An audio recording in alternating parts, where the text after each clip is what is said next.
Bien, bonjour à tous.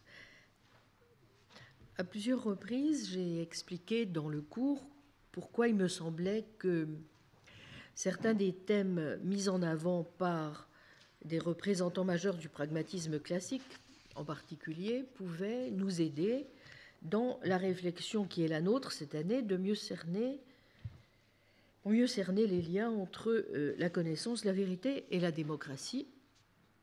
Et j'ai repris à mon compte le jugement favorable que porte sur ce courant Hilary Putnam.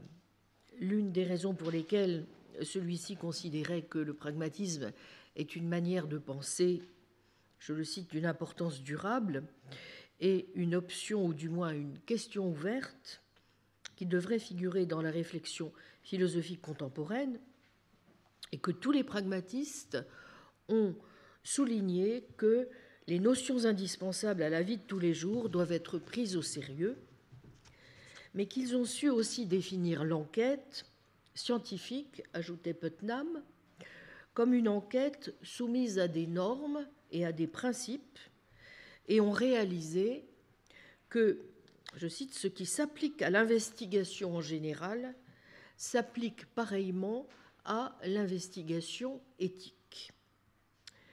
En vérité, c'est le pluralisme et le holisme intégral omniprésent dans les écrits pragmatistes qui semblent à Putnam susceptibles de promouvoir les idées de tolérance et de pluralisme inhérentes à la société des Lumières ou la société ouverte contemporaine. D'éviter, ajoute-t-il, le scepticisme épistémologique, voire le scepticisme moral corrosif, qui vont nécessairement de pair avec cette tolérance et ce pluralisme, et qui risquent toujours d'amener l'autoritarisme moral, dont le relativisme de Richard Rorty était, à son sens, une figure emblématique. Contrairement à la métaphysique réactionnaire directement issue d'une certaine tradition, et en même temps, pour reprendre un autre de ces termes, le relativisme irresponsable auquel elle a donné lieu, le pragmatisme lui semblait donc offrir une voie médiane, la seule réponse adéquate, disait-il, à notre crainte de la perte du monde, la meilleure manière de renouer avec et de renouveler la philosophie. Vous aurez reconnu aussi un terme très deweyien. Que l'on puisse être simultanément faillibiliste et antisceptique constitue peut-être l'intuition fondamentale du pragmatisme américain, et Putnam le redit dans Words and Life, en énumérant cette fois les 4 thèses qu'il juge décisives dans le pragmatisme: l'antiscepticisme, le faillibilisme, le rejet de la dichotomie entre fait et valeur, et la thèse qu'en un sens, la pratique est première en philosophie.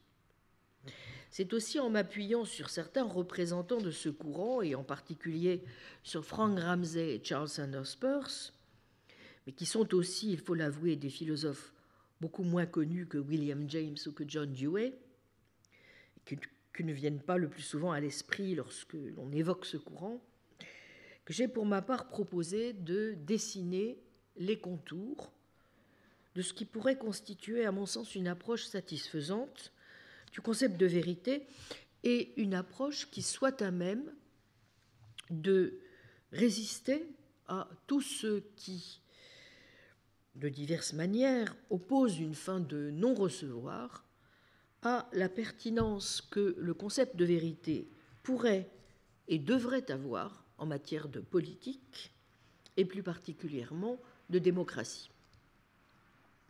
Ce faisant, j'ai mis l'accent sur cette idée qui me semblait pouvoir être retenue dans le cadre d'une approche définitionnelle du concept de vérité, et ce sont très rapidement les suivantes. Je vous renvoie donc au cours pour un peu plus de détails. Premièrement, l'idée que toute enquête sur la signification de la vérité doit commencer par une opération de déblayage des confusions qui entourent le concept de vérité. Deuxièmement, l'idée encore qu'il y a peut-être lieu de voir moins une illusion dans les idées de correspondance ou de cohérence que, bon an, mal an, des platitudes dont il nous faut peut-être parvenir à sauvegarder au moins un minimum le caractère intuitif. Troisième idée, dont nous avons pu apprécier encore la fécondité, celle qui consiste à associer, mais sans réduire la première à la seconde, vérité et utilité. Quatrième idée féconde, celle qui, sans pour cela encore y réduire la vérité, souligne que celle-ci est indissociable de l'idée de vérification, de justification ou de confirmation de nos croyances. Comme y insiste Putnam, l'immense intérêt de la position pragmatiste réside dans l'interdépendance qu'elle établit entre le vrai et l'utile, la pratique, ce qu'il est satisfaisant de croire, ce qu'il faut vérifier, confirmer, ou ce dont il faut donner des conditions d'assertabilité, et non dans la réduction de celui-ci à cela. Cinquième idée féconde, elle aussi, et non des moindres, les pragmatistes ont bien vu que procéder à la nécessaire clarification du concept de vérité, c'est d'abord et avant tout le faire en déterminant la signification de nos assertions et en rapportant celle-ci toujours à des croyances. Mais qu'est-ce qu'une croyance ? C'est bien plus qu'un état mental interne, c'est une disposition à agir qui est porteuse d'effets et qui norme aussi moins notre comportement que ce que Peirce appelle notre conduite. Sixième idée particulièrement pertinente encore pour une recherche sur les conditions de possibilité de la démocratie. La signification réelle de la vérité s'inscrit toujours, assurément, dans une perspective de justification, de connaissance, mais une connaissance à laquelle on ne parvient que parce qu'elle s'effectue dans le cadre d'une recherche, d'une enquête. La vérité, ne cesse de rappeler Peirce, est ce vers quoi tend l'enquête. Et pour lui, la seule définition ou signification réelle de la vérité est celle qui permet de déterminer, dans le cadre d'une enquête, celle qui, parmi nos croyances, résiste au doute et sont stables. Stables parce qu'elles n'ont pas été jetées par-dessus bord, soit à l'occasion de la mise à l'épreuve d'arguments rationnels imparables, soit, et plus encore, sous l'effet du choc produit par la rencontre de telle ou telle expérience, comme il le dit, récalcitrante. En définissant le vrai comme ce vers quoi tend l'enquête, Peirce en profite au passage pour fixer la méthode qui, à la différence des autres, méthode d'autorité, de ténacité, méthode a priori, qui suit de simples préférences subjectives, je vais un petit peu y revenir, est seule à même de stabiliser la croyance. Et cette méthode, c'est pour lui la méthode qu'il appelle scientifique, dont il pense qu'elle tire sa force, non d'une supériorité magique de la science, le terme de scientifique n'a aucune connotation positiviste ou réductrice chez lui, mais de la contrainte qu'exerce sur elle la réalité, celle-ci étant seule capable d'opérer par l'indépendance qui est la sienne par rapport aux esprits, le consensus de la communauté des individus, un consensus qui fonctionne moins du reste sur un mode empirique que comme une sorte, enfin vaguement, de transcendantal, et que Peirce baptise l'intelligence scientifique. Il y a enfin une septième idée sur laquelle je me suis un peu plus attardée, car si elle est correcte, elle me paraît pouvoir montrer que l'idée même de consensus, qui est si présente dans nombre de défenses de ce en quoi doit consister l'idéal démocratique, n'est peut-être pas autant en contradiction qu'on le pense avec le fait d'être en accord avec le réel, et c'est celle-ci. Peirce présente en effet parfois la vérité, nous l'avons vu, comme ce vers quoi tend l'enquête, ou encore comme l'opinion sur laquelle il est fatal que tous les chercheurs finissent par s'accorder.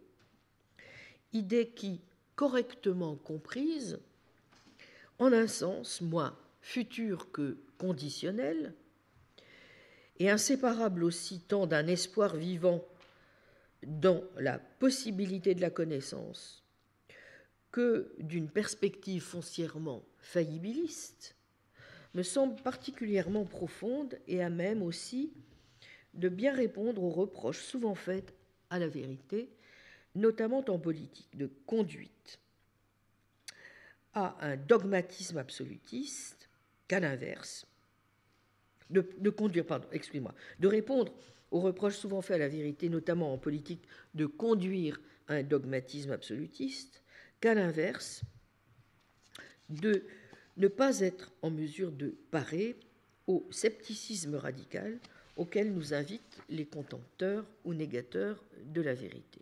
Je crois tout au contraire que Peirce nous permet, la manière dont il conçoit les choses nous permet d'éviter les deux reproches d'absolutisme et de scepticisme. Je ne vais donc pas aujourd'hui revenir sur ce qui a déjà été mené dans le cadre du cours, ni davantage du reste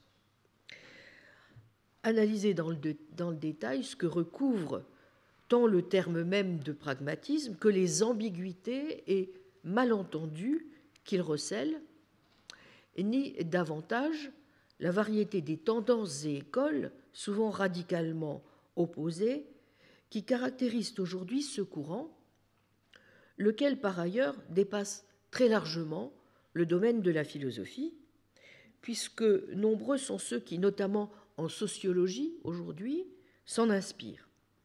Je me permets simplement de vous renvoyer au séminaire que j'avais consacré à la question de cette réévaluation du pragmatisme au cours de l'année académique 2012-2013, dont vous trouverez toutes les vidéos des séances sur le site web de la chaire, ainsi qu'à un certain nombre d'articles et d'ouvrages qui sont en ligne sur le site La philosophie de la connaissance au Collège de France.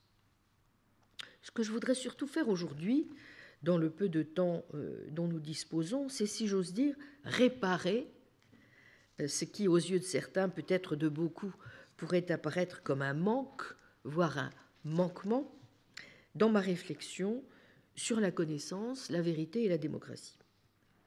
En effet, jusqu'à présent, j'ai abondamment emprunté aux analyses de certains pragmatistes, mais j'ai aussi passé quasiment sous silence celui que beaucoup tiennent non seulement pour le penseur pragmatiste par excellence de la démocratie, mais aussi encore aujourd'hui, aux yeux de beaucoup, pour l'un des penseurs les plus profonds et les plus inspirants de la démocratie tout court.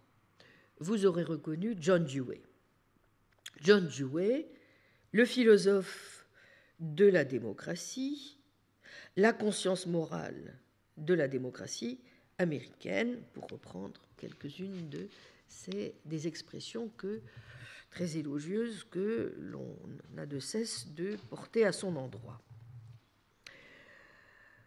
Celui dont, peu après sa mort, Maurice Cohen disait que, je cite, « s'il pouvait y avoir un poste tel que celui de philosophe national, seul Dewey pourrait être, à proprement parler, mentionné comme candidat au poste. »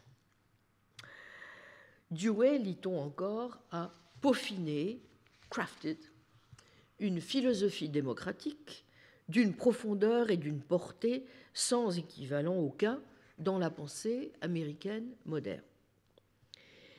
Et l'on décrit aussi parfois le projet intellectuel de Dewey comme l'un des plus nobles efforts accomplis dans la philosophie démocratique moderne. Richard Rorty, comme vous le savez, pour sa part, présente Dewey comme le philosophe de la démocratie et le présente avec Walt Whitman comme le prophète et le défenseur de la religion civique démocratique de l'Amérique. Putnam, lui aussi, nous venons de le noter, se dit deweyien, même si, peut-être aurais-je le temps d'y revenir, il émet certaines critiques. Cornel West, le plus engagé socialement dans les théories politiques pragmatistes contemporaines, considère que c'est avec Dewey que le pragmatisme américain réalise sa maturité intellectuelle, sa portée historique et son engagement politique. Bon. Depuis quelque temps déjà,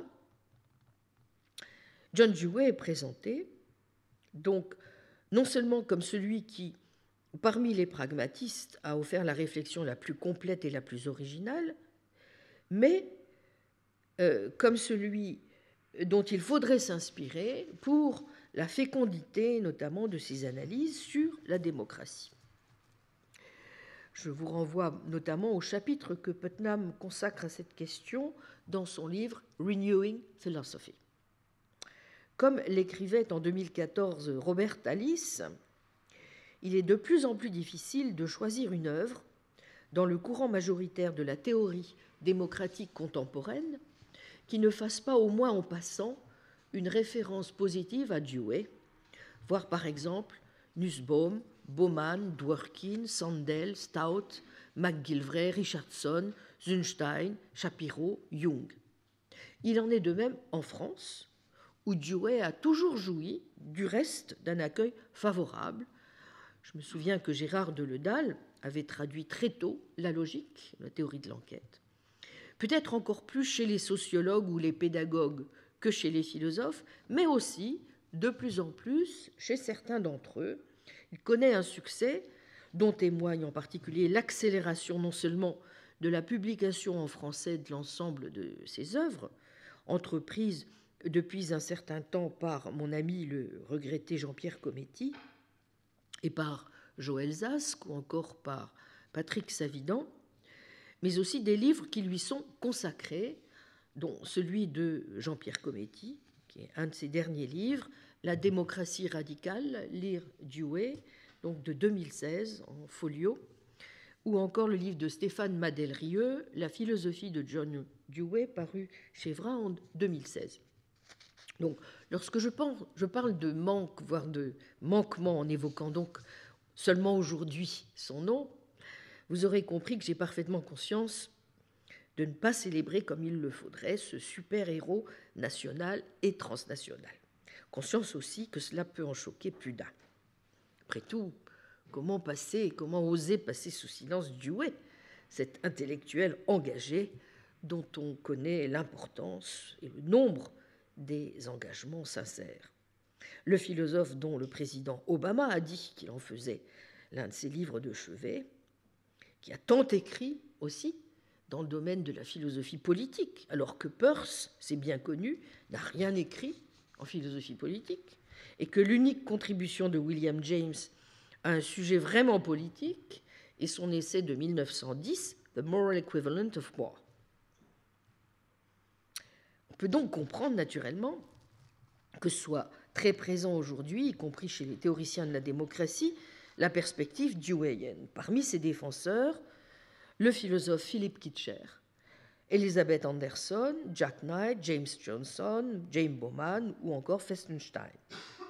Mais depuis quelque temps aussi, plusieurs historiens du pragmatisme classique, en particulier Cheryl Misak ou Robert Tallis, mais moi aussi, ont vigoureusement défendu l'idée que si l'on voulait s'inspirer des pragmatistes pour élaborer un modèle fécond pour la réflexion sur la démocratie, c'est plutôt de Peirce que de Dewey qu'il convenait de s'inspirer.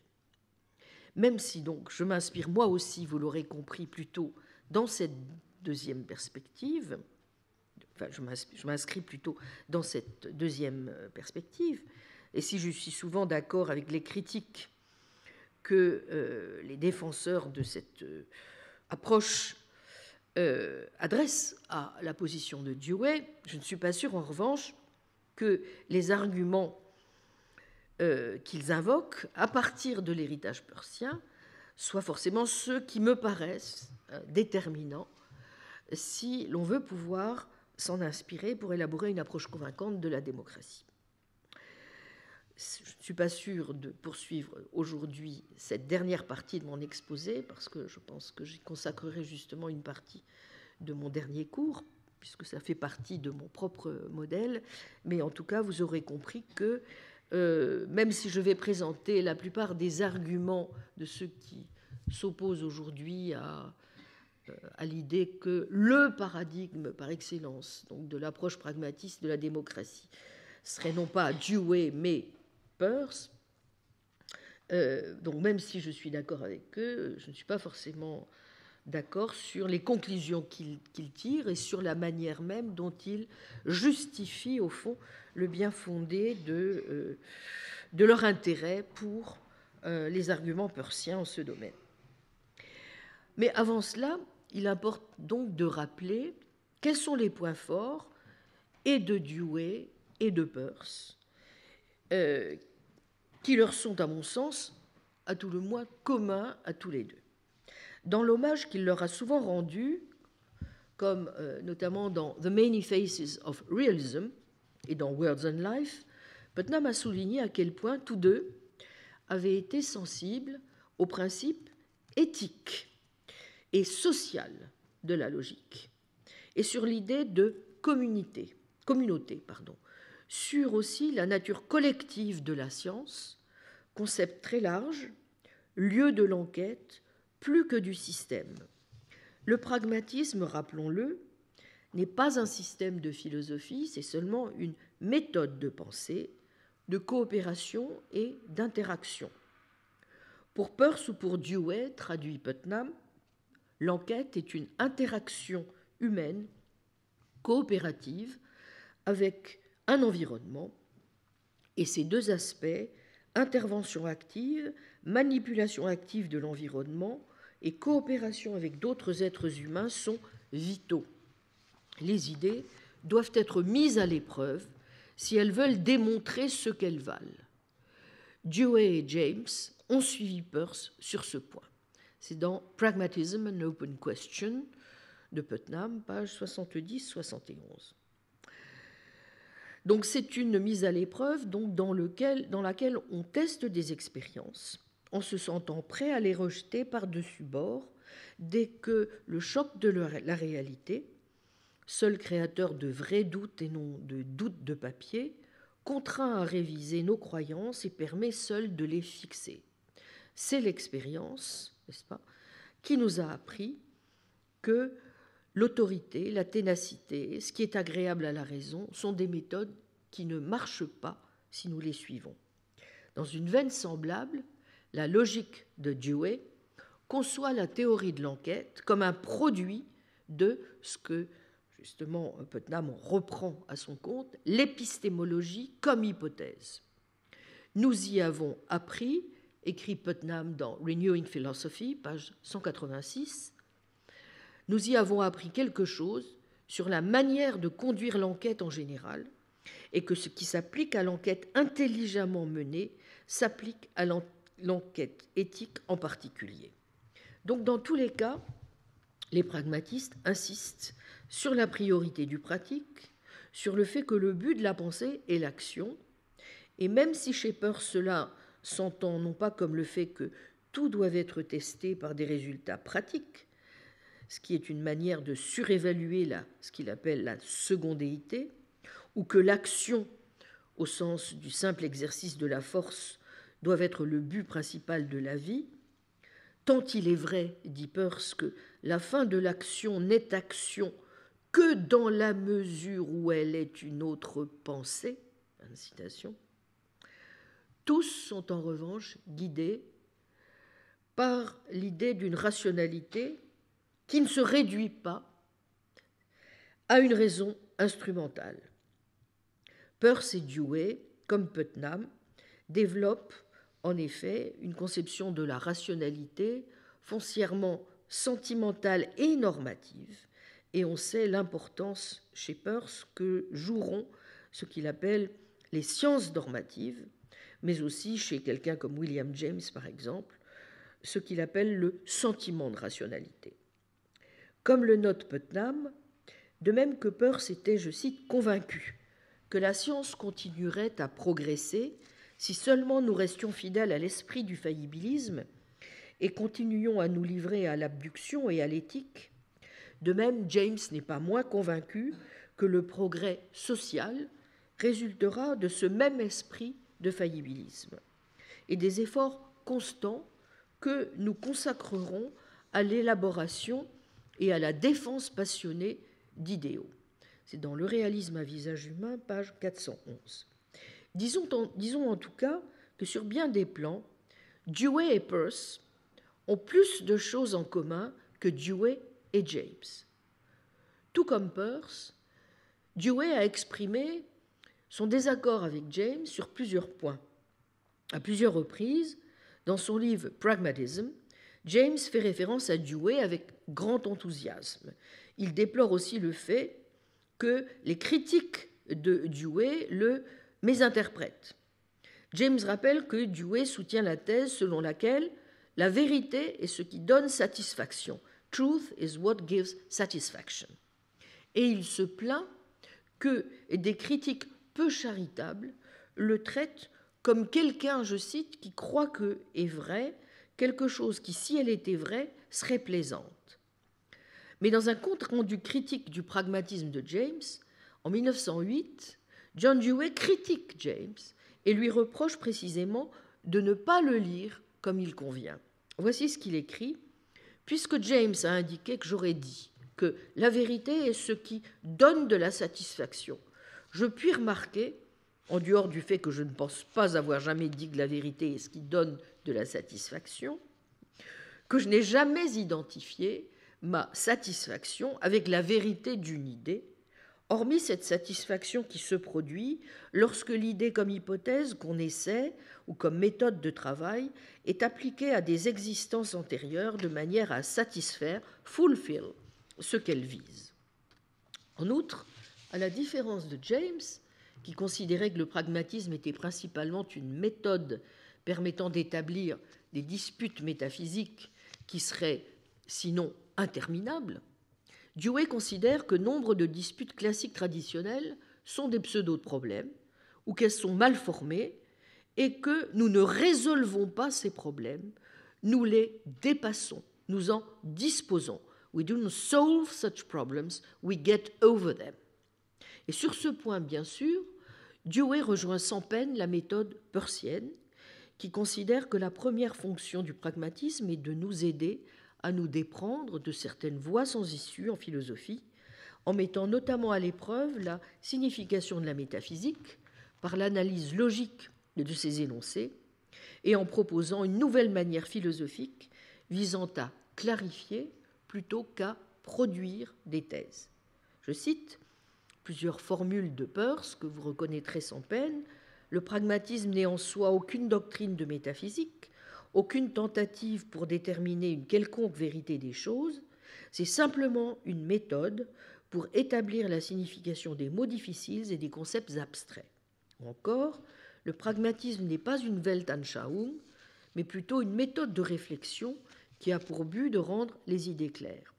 Ou encore, c'est une maxime de logique, non un sublime principe de philosophie spéculative.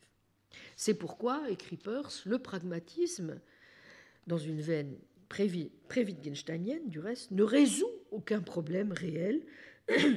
Il montre seulement que les problèmes supposés ne sont pas des problèmes réels.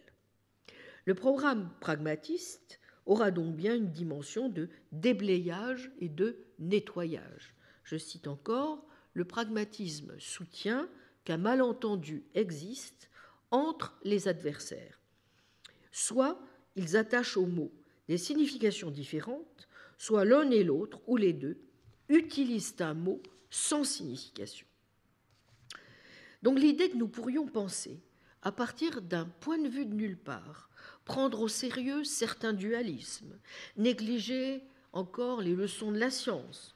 On sait l'importance pour l'un comme pour l'autre de ce qu'il faut tirer, par exemple, de la théorie de l'évolution, même si pour Peirce, à la différence du darwinien Dewey, ce qu'il faut mettre en pratique, c'est ce qu'il appelle carrément un évolutionnisme intégral.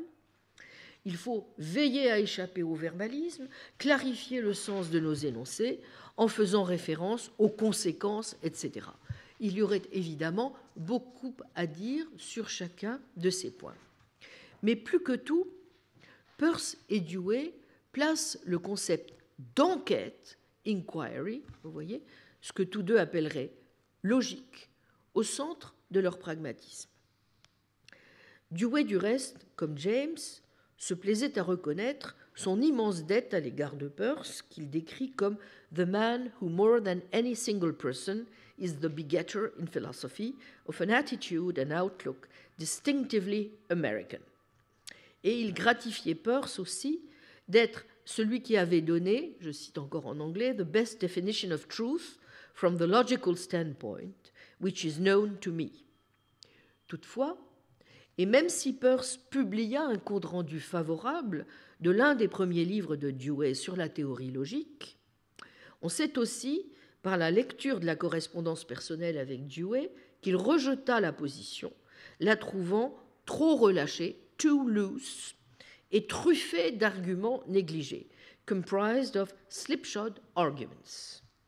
S'inspirant et de Peirce et de Dewey, Isaac Levi, qui devait offrir un modèle sophistiqué de la connaissance comme enquête, a dit, dans le bel article qu'il a consacré à la logique de Dewey, dans le Cambridge Companion to Dewey, à quel point il a été sensible à l'accent mis par les deux philosophes sur ce concept, estimant que la grande force du modèle deweyien aura été de montrer comment la logique peut se refléter dans les domaines de la politique, de l'art, de la morale, comblant ainsi le fossé entre les pratiques scientifiques et les pratiques culturelles, dit Levi.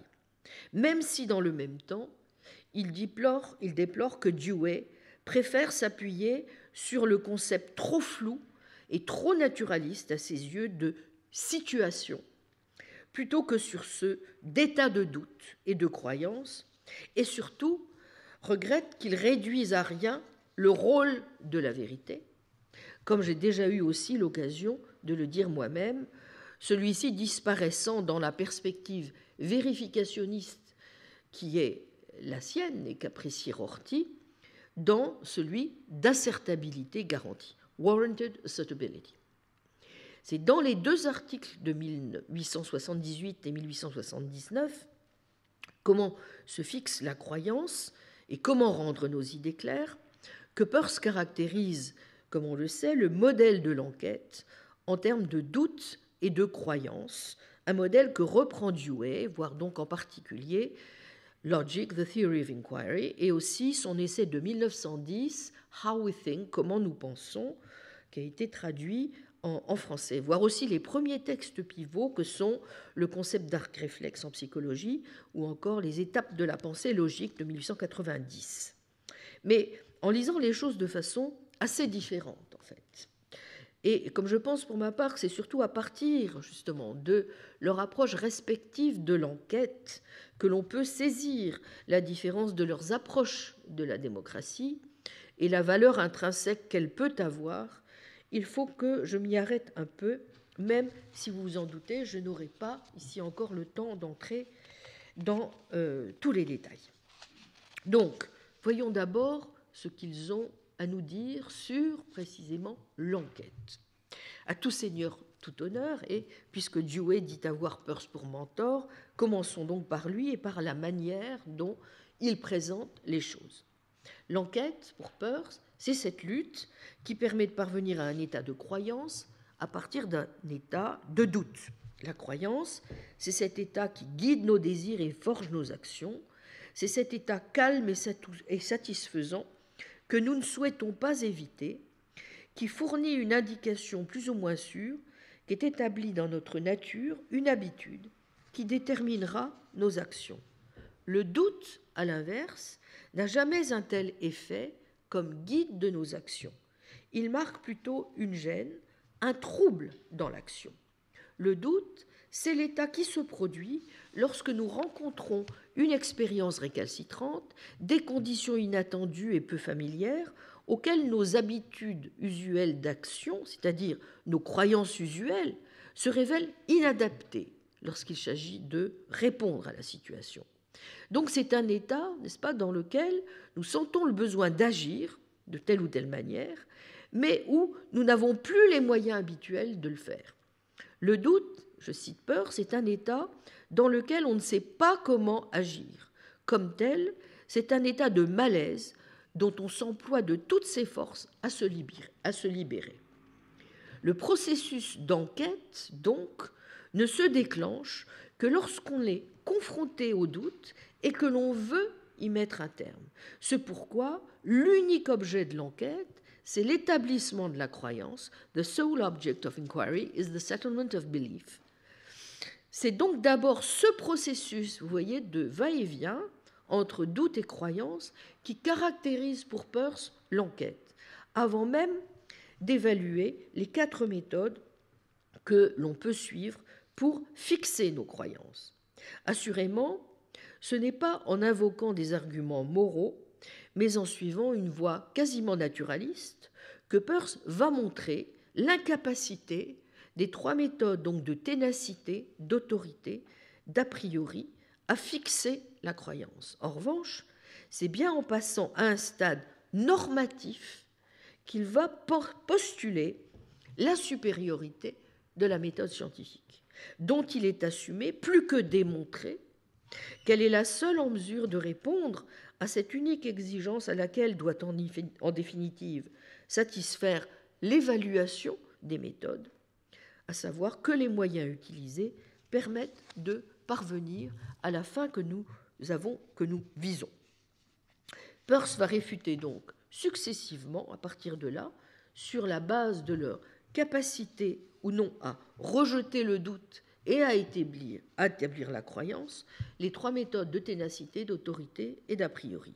La première, dite méthode de ténacité, paraît à première vue plus simple, plus économique aussi, puisqu'au fond, elle préconise de croire ce que tout le monde croit déjà. Bien que cette méthode soit à l'évidence irrationnelle, ce n'est pas la raison pour laquelle Peirce la rejette, mais il la rejette parce qu'elle se révèle en fait incapable de survivre, dit-il, à long terme. Pourquoi ? Eh bien parce que nos croyances, pense-t-il, se heurtent en permanence à d'autres croyances. Et cette diversité est ce qui crée inévitablement une tension sociale, à laquelle ne peut résister la méthode de ténacité. Vous voyez que nous ne sommes pas très loin déjà d'une certaine perspective de la démocratie délibérative, n'est-ce pas ? Combien il est important de se trouver dans un espace où justement nos croyances vont devoir, n'est-ce pas, s'affronter aux autres. Bon. L'impulsion sociale, écrit Peirce. Ah, il paraît qu'il n'a rien écrit de politique. Bon. Alors, l'impulsion sociale est contre elle. L'homme qui l'adopte trouvera que d'autres hommes pensent différemment de lui. Et il se rendra bientôt compte, dans un moment de plus grande lucidité, que leurs opinions sont tout aussi bonnes que la sienne, et cela ébranlera sa confiance en sa croyance. À moins de nous transformer en ermites, nous influencerons nécessairement les opinions les uns des autres. Si bien que le problème devient celui de fixer la croyance non pas pour l'individu simplement, mais pour la communauté. Fin de citation. La seconde méthode, ou méthode d'autorité, prend, elle, en compte l'impulsion sociale.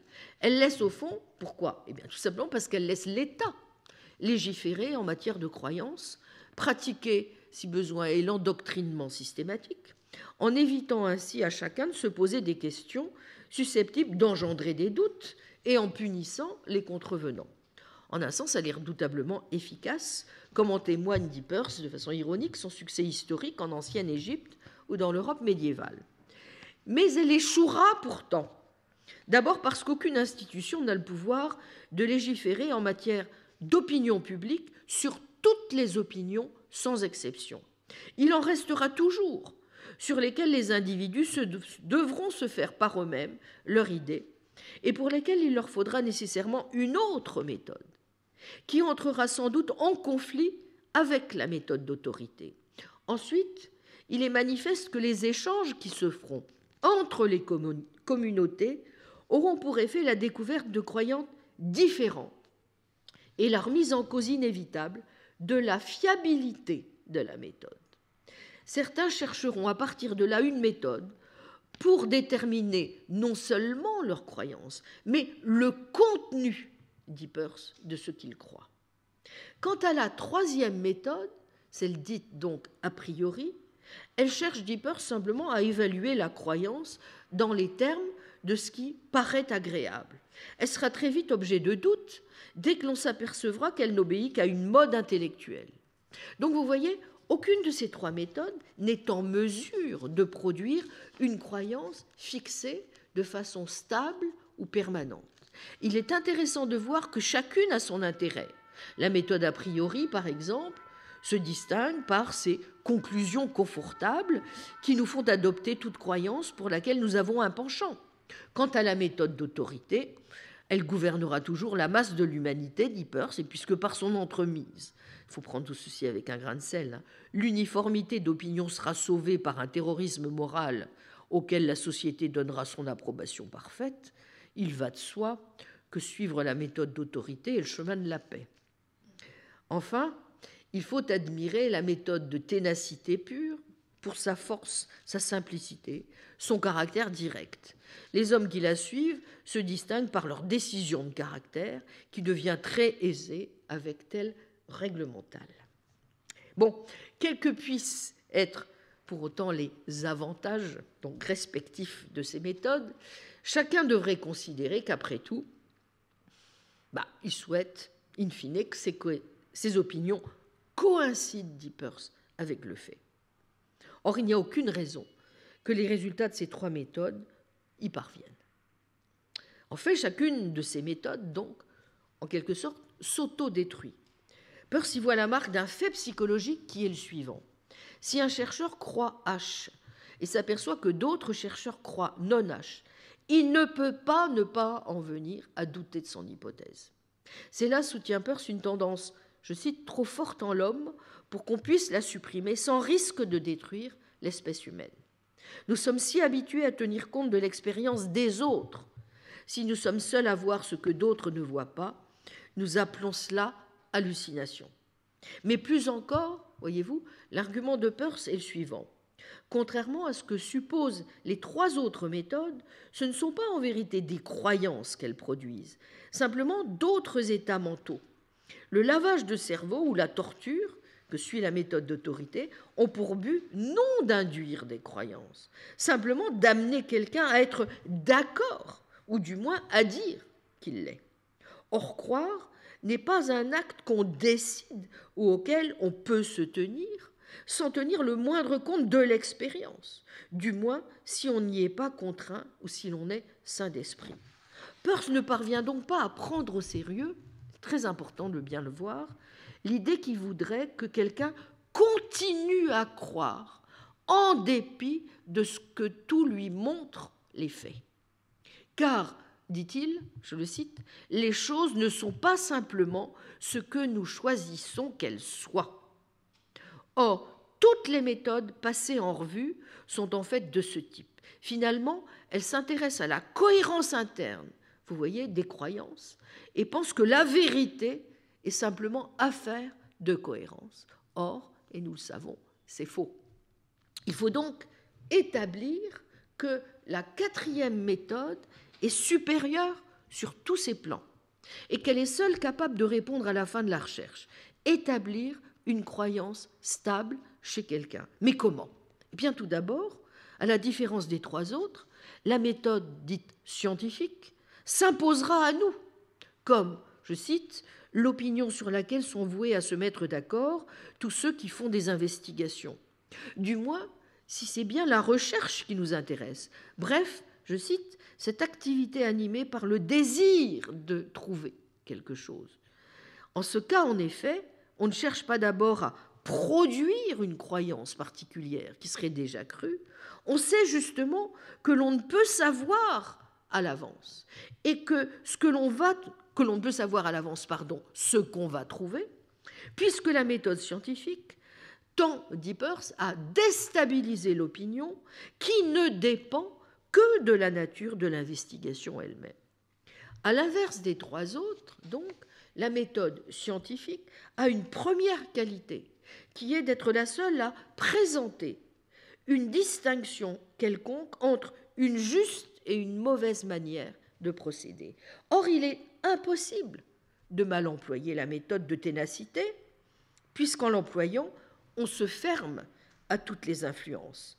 Il ne peut pas non plus y avoir mésusage, en quelque sorte, de la méthode d'autorité, puisque son seul test, eh bien, c'est ce que l'État pense.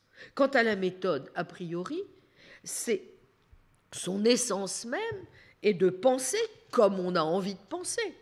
Dans tous les cas, on parvient donc soit qu'à un sentiment subjectif de maîtrise, qui peut être totalement erroné, soit à une simple mise en ordre de nos croyances, mais rien donc qui renvoie à une permanence extérieure indépendante de la subjectivité. En revanche, en suivant la méthode scientifique, le test de son emploi correct n'est pas du tout un appel immédiat à nos sentiments profonds, au contraire, il implique lui-même l'application de la méthode, d'où la possibilité, justement, que l'on raisonne mal ou bien, ce qui est, dit Peirce, le fondement du côté pratique de la logique.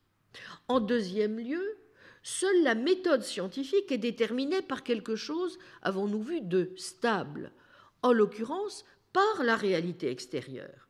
Il faut trouver, dit Peirce, une méthode par laquelle nos croyances ne soient déterminées par rien d'humain, mais par quelque permanence extérieure, par quelque chose sur quoi notre pensée n'ait aucun effet. Or, tel est bien, justement, le cas de la méthode scientifique, dont l'hypothèse fondamentale est celle-ci, je cite, « Il y a des choses réelles dont les caractères sont entièrement indépendants de nos opinions à leur sujet. Ces réels affectent nos sens conformément à des lois régulières, et bien que nos sensations soient aussi différentes que le sont nos relations aux objets, il n'empêche qu'en tirant avantage des lois de la perception, nous pouvons établir en raisonnant comment sont réellement et vraiment les choses.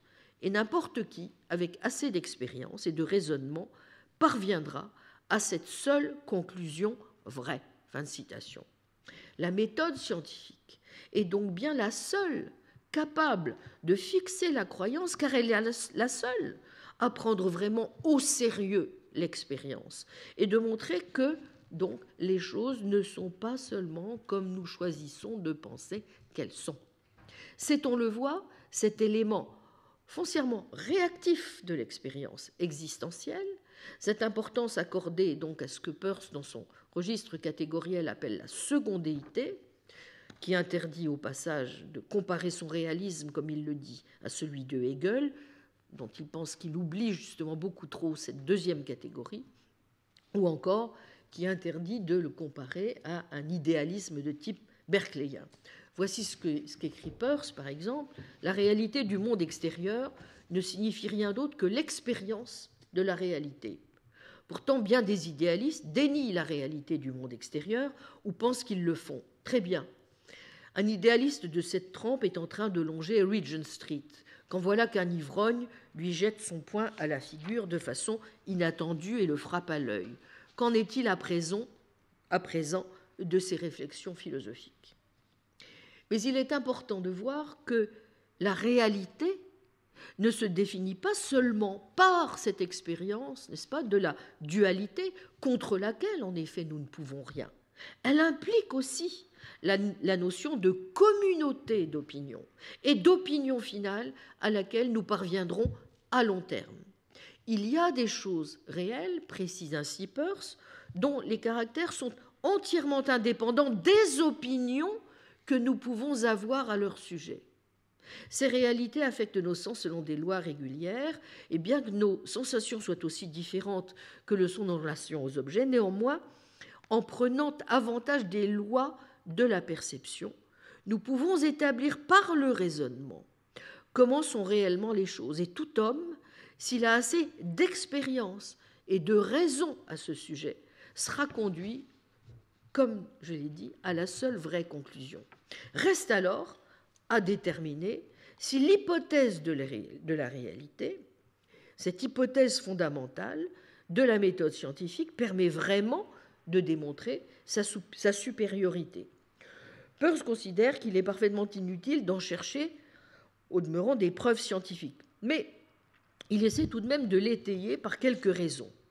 La première d'entre elles étant qu'au fond, tout le monde emploie, en fait la plupart du temps, la méthode scientifique, ce qui prouve que personne n'en doute vraiment et que l'emploi de la méthode s'est davantage imprimé en nous par sa richesse qu'il n'a semé de doute quant à son inefficacité. Ensuite, il y a une grande différence entre la méthode scientifique et les trois autres. Elle ne suscite, quand on la pratique, aucun doute, alors que l'emploi des autres en engendre, comme nous venons de le voir, nécessairement, incapables qu'elles sont de maintenir une harmonie entre la méthode et la conception qui la sous-tend. Mais surtout, et l'on voit qu'on est insensiblement passé d'une simple approche naturaliste à une perspective décidément normative, la méthode scientifique n'est pas seulement supérieure parce qu'elle suit certains critères. Si elle l'est, c'est parce qu'elle seule permet l'établissement de la validité objective de tels critères, de manière indépendante, bref, en fournissant une analyse correcte de la vérité et de la réalité.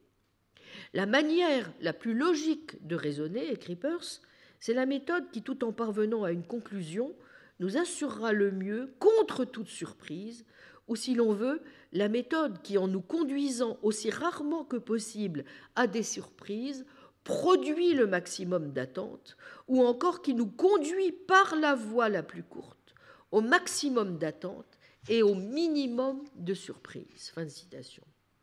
Donc, même si la méthode scientifique a bien la contrainte de l'expérience en son sein, au sens où son adoption est bien quelque chose qui se trouve au-delà de la critique, il ne s'ensuit donc pas que toutes nos croyances échappent à notre contrôle. Il y a une normativité de l'enquête, et si en tant que sujet rationnel, délibérant et réflexif, il est rationnel d'adopter l'hypothèse de la réalité et de vouloir établir nos opinions de telle sorte qu'elles soient en coïncidence ou en accord, à tout le moins, avec le réel, il convient alors évidemment d'examiner dans son esprit de plus près la logique de la science pour comprendre pourquoi elles seules peuvent contribuer au progrès de la connaissance par une description correcte de la réalité. La méthode scientifique que suit l'enquête comportera donc, on le voit, deux aspects, l'un qui relève de l'observation ou de l'expérience, et l'autre qui manifeste l'exercice de notre capacité normative de contrôle et de critique. Bref, deux raisonnements, tant il est vrai qu'il n'y a raisonnement que là, dit Peirce, où il y a délibération, autocontrôle et critique. Mais ce n'est pas dire qu'il y aurait, d'une part, si vous voulez, la passivité de l'expérience factuelle et, d'autre part, et si opposant, la logique active, contrôlée et délibérée de la méthode. L'originalité de Peirce, précisément, consiste à intégrer cette dualité au sein d'une seule et même démarche.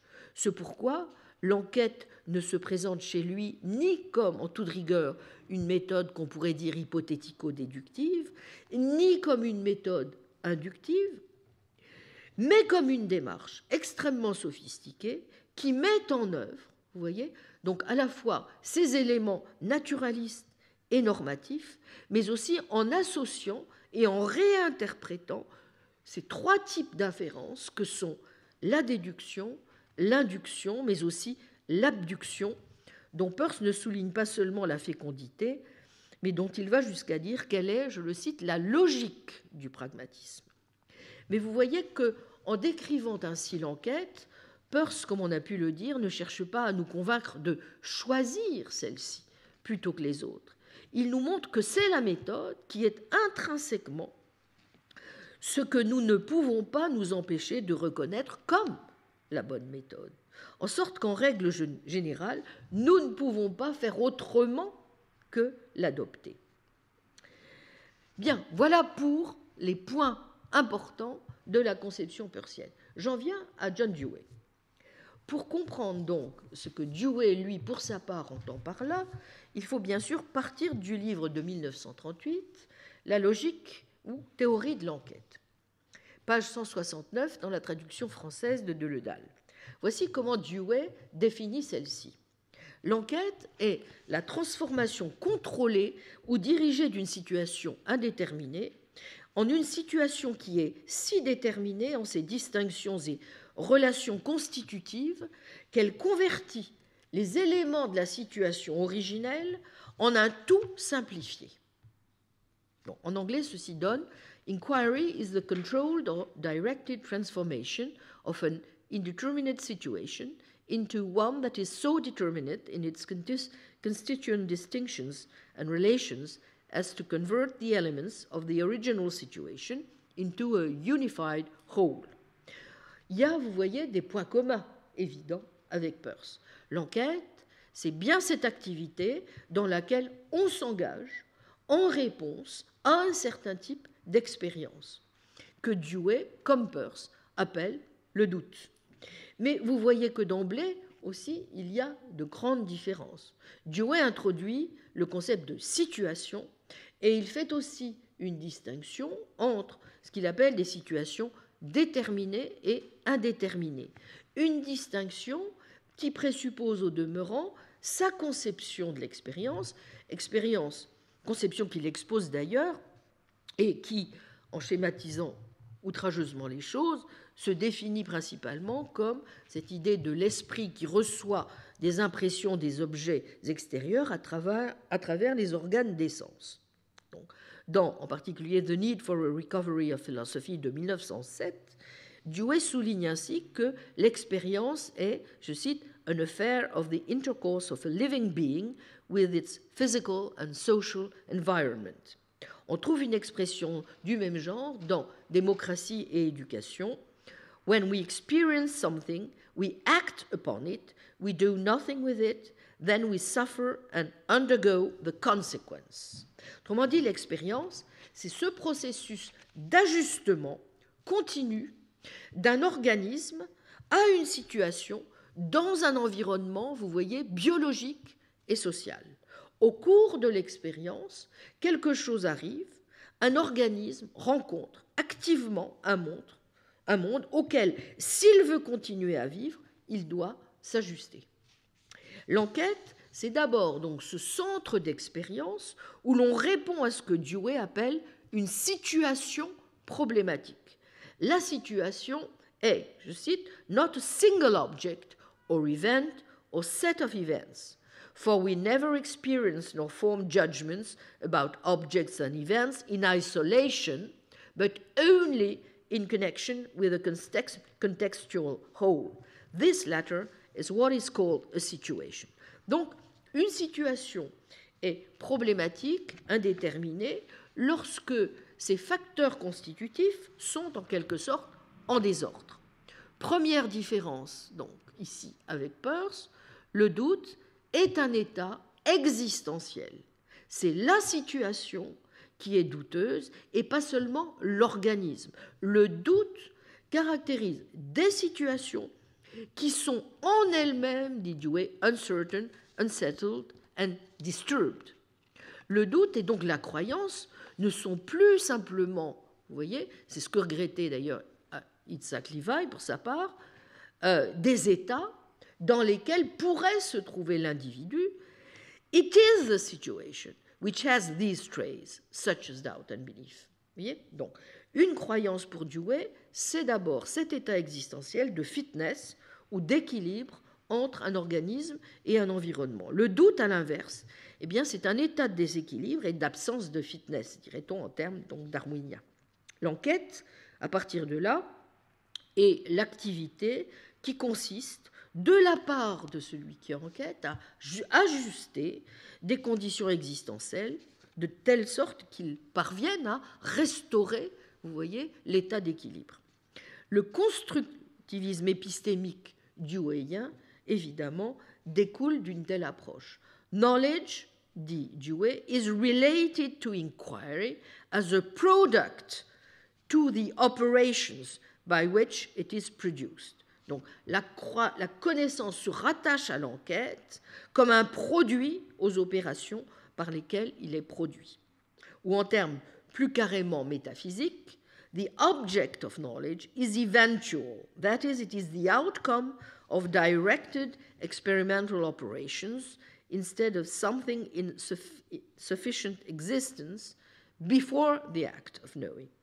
En d'autres termes, là où le réaliste Peirce pense la visée de l'enquête comme la découverte d'un état de choses, si vous voulez, déjà préexistant, Dewey voit les choses en termes d'une élaboration, d'une construction, d'une création comme de situation, si vous voulez, comme le fait de faire advenir une situation qui n'existait pas avant l'acte d'enquête lui-même.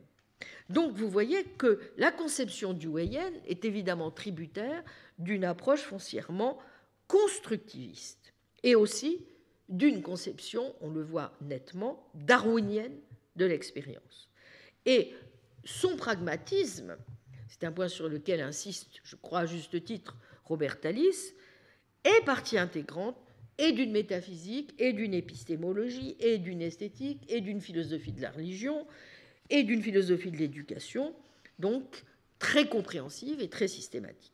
Bon, je ne suis pas sûr, pour ma part, qu'on puisse en conclure, comme le fait Tallis, que c'est là une différence majeure avec Peirce, dans la manière dont, justement, il faut concevoir leur approche, parce que, à la différence de ce que dit Tallis, qui considère que les engagements philosophiques de Peirce sont modestes, je crois qu'il y a là une erreur très, très grave. Il n'y a absolument rien de modeste dans les engagements philosophiques et métaphysiques de Peirce.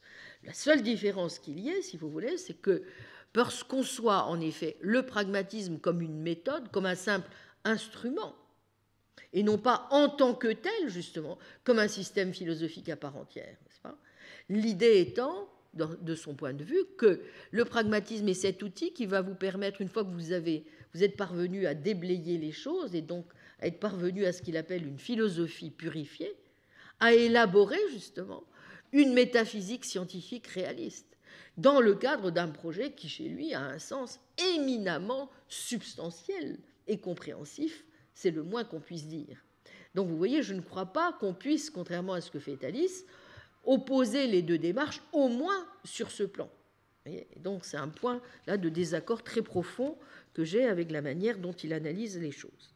Justement, essayons de voir ce que un certain nombre de commentateurs, dont Tallis, mais aussi Cheryl Misak, pensent de la conception deweyenne à partir de là de la démocratie, et pourquoi, à leurs yeux, elle présente un certain nombre de difficultés qui font qu'elle ne se prête pas aussi bien que beaucoup voudraient le dire à un modèle que pourrait être, n'est-ce pas, la démocratie. Bon, selon Tallis, il a développé dans plusieurs articles, mais aussi dans un livre complet sur la théorie pragmatiste de la démocratie, Dewey a foncièrement, si vous voulez, une approche, dit-il, substantielle et non procédurale, communicationnelle plutôt qu'agrégative, profonde plutôt que statique. Bon, en cela, il a, je crois, tout à fait raison, n'est-ce pas, d'épingler ces points. La démocratie chez Dewey est en effet substantielle en ce qu'elle refuse de séparer la politique d'autres questions normatives plus profondes. C'est ce que Tallis appelle parfois la thèse de la continuité chez Dewey. Plus précisément, pour John Dewey, l'ordre politique démocratique est essentiellement un ordre moral et la participation un constituant essentiel d'une manière de vivre vraiment humaine, a truly human way of living. Bon, or on le sait, les théoriciens de la démocratie s'écharpent précisément sur la question de savoir en quoi consiste la participation démocratique. Est-ce que cela consiste dans le fait de voter, de faire campagne, de faire du démarchage, de faire du lobbying, de lancer des pétitions pour défendre ses propres préférences? Eh bien, pour Dewey, de toute évidence, la démocratie, c'est d'abord une affaire de communication et d'interaction. La démocratie repose sur la volonté des citoyens de s'engager dans une activité par laquelle ils peuvent, je cite, convaincre et être convaincus par la raison. To convince and be convinced by reason. Et prendre aussi conscience de valeurs prisées en commun. Selon Dewey, je cite, le cœur et la garantie de la démocratie résident dans les réunions libres de voisins au coin de la rue pour discuter et échanger à bâton rompu sur ce qui se lit dans les gazettes du jour qui n'ont pas été censurées. En particulier, Dewey considère que de telles entreprises de communication ne sont pas seulement adaptées à la seule structure du gouvernement, mais à l'ensemble de l'association sociale. La démocratie étant une manière de vivre, way of life, c'est une manière de vivre donc plutôt qu'un État ou une collection d'institutions politiques. La démocratie, c'est un mode d'organisation sociale qui, dit Dewey, doit affecter tous les modes d'association humaine. Donc je lis un passage de Le public et ses problèmes. Doit affecter tous les modes d'association humaine, la famille, l'école, l'usine, la religion. Et même du point de vue des dispositifs politiques, les institutions gouvernementales ne sont qu'un mécanisme pour procurer à cette idée des canaux d'opération effective. C'est page 153 dans l'ancienne édition, enfin la première édition du public et ses problèmes, qui a été reprise maintenant chez Gallimard en folio. Bon.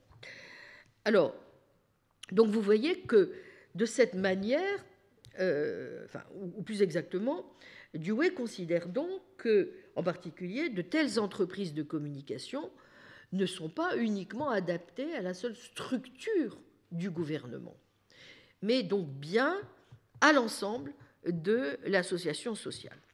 De cette manière, la démocratie est profonde, deep, pour reprendre le titre de l'ouvrage du reste de mon ancienne collègue à l'université Fordham, Judith Green, qui a consacré un très bon livre à John Dewey. Elle est censée atteindre et affecter l'ensemble de nos vies, individuelles et collectives. Elle assure un idéal social d'épanouissement humain ou de bonne vie, ce que Dewey appelle la croissance, growth, ce qui veut dire aussi que dans son esprit, la démocratie va de pair avec une forme de perfectionnisme. Le soi étant intrinsèquement social, vous vous souvenez de la fameuse métaphore de l'arbre qui est inséparable du sol dans lequel il est enraciné, et le bien étant affaire de réalisation de ce soi, Dewey considère que la démocratie et l'idéal éthique unique et ultime de l'humanité sont synonymes. Mais à la différence d'autres types de perfectionnisme, en vertu desquels le projet de formation des dispositions des citoyens est une tâche uniquement ou principalement dévolue à l'État, son perfectionnisme est, à l'instar de sa conception de la démocratie, un projet de réalisation de l'épanouissement humain dont la tâche vaut pour tous les modes d'association. Partant, pour Dewey, je cite, « Il faut mener le combat pour la démocratie sur autant de fronts que la culture a d'aspects, sur le plan politique, économique, international, éducatif, scientifique et artistique et religieux. » La tâche de la démocratie consiste alors à faire de notre politique, de notre industrie, de notre éducation, de notre culture en général, une servante, dit-il, et une manifestation, toujours en mouvement, des idéaux démocratiques. Pour Dewey, il faut que toutes les associations visent la réalisation de cette vision de l'épanouissement humain. Donc, vous voyez que la démocratie, en toute rigueur chez Dewey, reçoit bien une sorte de justification. Mais cette justification ne repose pas, c'est la première chose qu'il convient d'observer, sur une propriété épistémique comme la vérité ou la justification, mais sur une affirmation morale. Ce sont les institutions qui sont les meilleures pour promouvoir ce but qui doit être le nôtre de l'épanouissement humain. On peut ajouter par ailleurs que Dewey ne défend pas vraiment non plus une conception qu'on pourrait caractériser comme déflationniste de la vérité. Comme je l'ai dit, il défend plutôt une forme de vérificationnisme. La vérité, c'est cette propriété de nos assertions qui sont le mieux garanties à un moment donné. N'est-ce pas ? Bon. Il n'est pas une seule de nos assertions qui soit en ce sens immune à la révision et infaillible. Au contraire, il nous faut en permanence, comme chez Peirce, présupposer que nous pourrions nous tromper. Et de même, il s'appuie sur le modèle expérimental dans les sciences.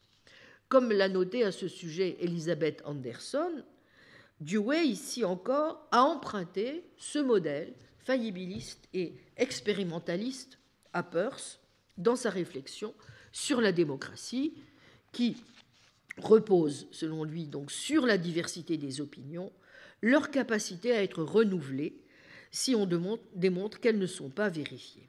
Bien. Pourquoi un tel modèle présente-t-il quelques petits problèmes, malgré tout? Je voudrais donc essayer, pour terminer, de dire pourquoi il me semble que Thalys ou Misak ont raison, je pense, d'épingler quand même, et ils ne sont pas tout à fait les seuls, d'épingler un certain nombre de difficultés dans le modèle de notre héros transnational. Alors, eh bien oui, parce qu'il y a bien quand même des tensions réelles dans la position de Dewey. D'un côté, vous voyez, il semble nous dire que la démocratie ne repose pas sur des principes intellectuels, encore moins sur des vérités. Mais d'un autre côté, il faut bien aussi que sa conception de la démocratie s'appuie sur une conception substantielle, dont nous voyons du reste qu'elle est bien là, puisqu'elle consiste dans cet idéal de l'épanouissement humain. Et donc, il faut bien qu'il y ait au moins, pour Dewey, une vérité, à savoir celle qui a trait à ce qui est bon pour les hommes. Ce qui exclut, ce qui devrait pourtant être un principe absolu, celui martelé par Rawls, de devoir respecter le principe du pluralisme raisonnable, puisque cela implique qu'il nous faut rejeter les conceptions de ceux qui croient, pour leur part, que la croissance et la perfectibilité humaine ne sont pas nécessairement, en tout cas, la seule finalité morale. Donc vous voyez, il y a quand même déjà une première tension qui est objectivement présente. Deuxième tension, cette fois, entre la thèse selon laquelle la démocratie est une manière de vivre, n'est-ce pas, et la thèse qui voudrait que la démocratie privilégie une forme de méthode expérimentale. La première thèse implique quoi?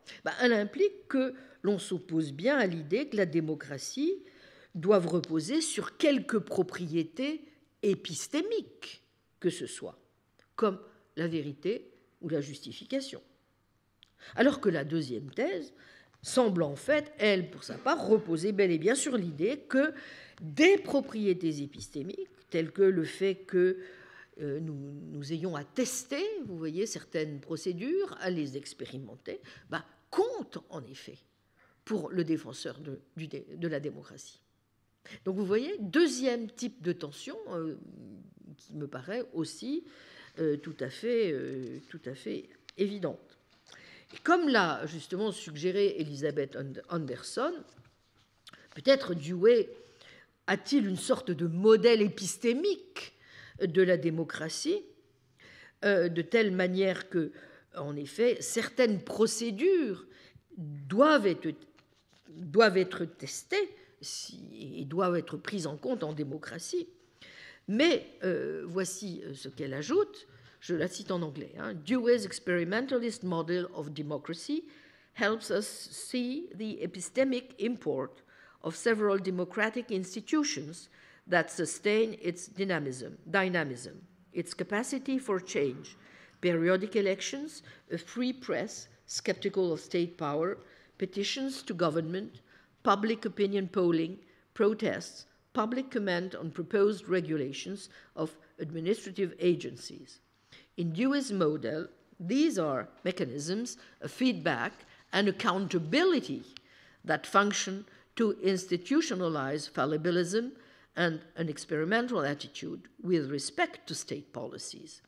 They push government to revise their policies in light of evidence, public complaints as expressed in both votes and discussion, that they are not working or expected not to work.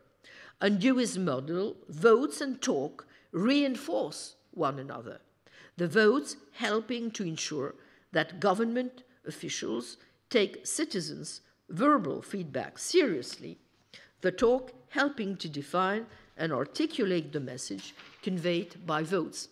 C'est dans l'article de 2006 de Anderson, page 14. Bon. Autrement dit, d'un côté, Dewey associe bien la démocratie à l'existence de principes et d'arrangements juridiques et politiques, tels que donc la représentation, les élections. Mais d'un autre côté, vous voyez aussi qu'il associe tout cela à quelque chose qui est beaucoup plus vaste et même, pourrait-on dire, carrément à une forme d'attitude ou d'état d'esprit. Vous trouvez des formules comme celle-ci, le futur de la démocratie, d'ailleurs en des termes qui ne sont pas non plus sans évoquer Peirce, va de pair avec le fait que se répande l'attitude scientifique. The future of democracy is allied with the spread of the scientific attitude towards practical affairs, à l'égard des affaires pratiques. Donc, dans cet accent qu'il met sur la délibération, sur la capacité à être en désaccord avec ses concitoyens, Anderson, évidemment, voit l'adhésion par Dewey à un modèle épistémique réel de la démocratie. Mais évidemment, on peut quand même, me semble-t-il, s'interroger sur le bien-fondé d'une telle caractérisation, parce qu'après tout, Dewey ne cesse en même temps de dire que son modèle de progrès scientifique et de connaissance ne réside pas dans l'acquisition de certaines croyances vraies, ni même dans la forme que pourrait prendre un progrès intellectuel en général. Le progrès qu'il a à l'esprit, c'est un progrès qui vise l'acquisition de certaines pratiques et non pas l'acquisition ou le fait de parvenir à la vérité. Ce n'est même pas non plus le progrès auquel on pourrait parvenir, si vous voulez, dans certains arrangements politiques, par exemple le biais de décisions, n'est-ce pas, qui seraient mieux justifiées, que l'on aurait un petit peu mieux contrôlé, confronté, étayé. Non, ce qui lui importe, c'est le progrès vers n'est-ce pas, une manière de vivre optimale qui est l'épanouissement humain. Donc, en fait, c'est vraiment là une ambiguïté, je crois, qui est toujours présente, comme certains l'ont fait observer, chez ce qu'on appelle des partisans de ceux qui, à la suite de John Dewey, défendent une forme de démocratie profonde, si vous voulez, de deep democracy. Donc, on insiste sur le fait que la démocratie, c'est ce qui permet à tout un chacun d'être en désaccord, n'est-ce pas ? Mais aussi, c'est aussi ce qui permet de participer à une manière de vivre commune. La question qu'on peut se poser, c'est celle de savoir s'il y a place dans un tel modèle à des arrangements qui sont quand même malgré tout typiques de la vie démocratique, c'est-à-dire les désaccords qu'on peut avoir avec la minorité ou la question qu'on est en droit de se poser de savoir si un groupe de citoyens a le droit de ne pas être d'accord avec les choix, par exemple, de la majorité. Vous voyez ?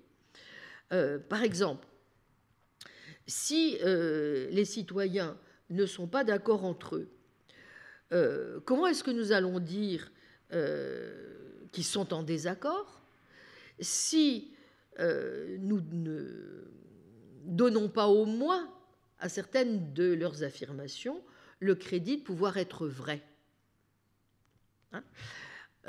Or exit le concept même de vérité, puisqu'il se réduit à celui de à quoi on peut apporter une justification. De même, si les citoyens sont en désaccord simplement sur la base du fait qu'ils partagent une certaine sorte de vie ou qu'ils font des assertions communes, comment peuvent-ils être en désaccord? Par exemple, sur le fait que les assertions de la majorité sont fausses.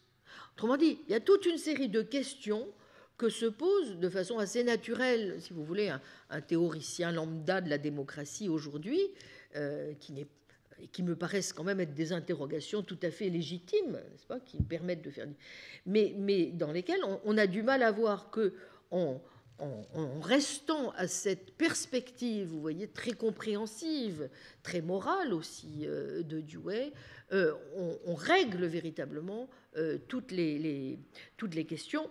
Et je crois que, évidemment, ce sont de telles difficultés qui ont pu pousser des auteurs comme Dallis et Misak à préférer à la position de Dewey ce qu'ils appellent l'alternative peircienne à la démocratie.